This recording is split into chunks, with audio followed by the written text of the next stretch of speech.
Praise the Lord Jesus Christ. எனக்கு அன்பார்ந்த வாலிப செல்வங்களா, எல்லாரும் எப்படி இருக்கீங்க? என்னோடு கூட யாக்கோபு எழுதின நிருபம் 1வது அதிகாரம் 3வது வசனம். James chapter 1 verse 3. உங்கள் விசுவாசத்தின் பரீட்சையானது பொறுமையை உண்டாக்கும் என்று அறிந்து அதை மிகுந்த சந்தோஷமாக எண்ணுங்கள். ஆமீன். உங்களுக்கு ஏசப்பாப்பையில் விசுவாசம் இருக்குல்ல, அந்த விசுவாசம் என்னவா? அதுக்கான டெஸ்ட் என்னன்னாக்க, நீங்கள் அந்த டெஸ்ட்டில் பாஸ் ஆகிடுச்சு, அது பொறுமையை கற்றுக்கொள்கிறபடி அதுக்காக நீங்கள் அந்த டெஸ்ட்டில் உங்கள் விசுவாசம், நீங்கள் ஒரு விஷயத்துக்காக நீங்கள் ஜபிச்சுக்கிட்டே இருக்கீங்க, அந்த விஷயம் நடக்காமல், இல்லை ஒரு இன்டர்வியூக்காக காத்திருக்கலாம், இல்லை மேலே ஒரு ப்ரொமோஷனுக்காக காத்திருக்கலாம், இல்லை வேற ஒரு படிப்பு மேல் படிப்புக்காக காத்திருக்கலாம், இல்லை உங்கள் பிஸ்னஸ் எதுவாக வேணால் இருக்கலாம்.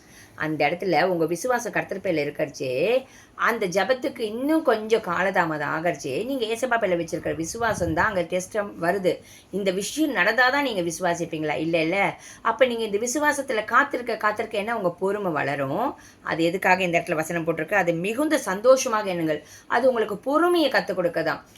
ஆவின் கனிகளை பொறுமை தேவை இல்லையா? ஸோ கண்டிப்பாக நீங்கள் பொறுமையோடு இருக்கிறச்சே அதற்கான பலனை நீங்கள் காண்பீங்க. ஆமீன். God bless you.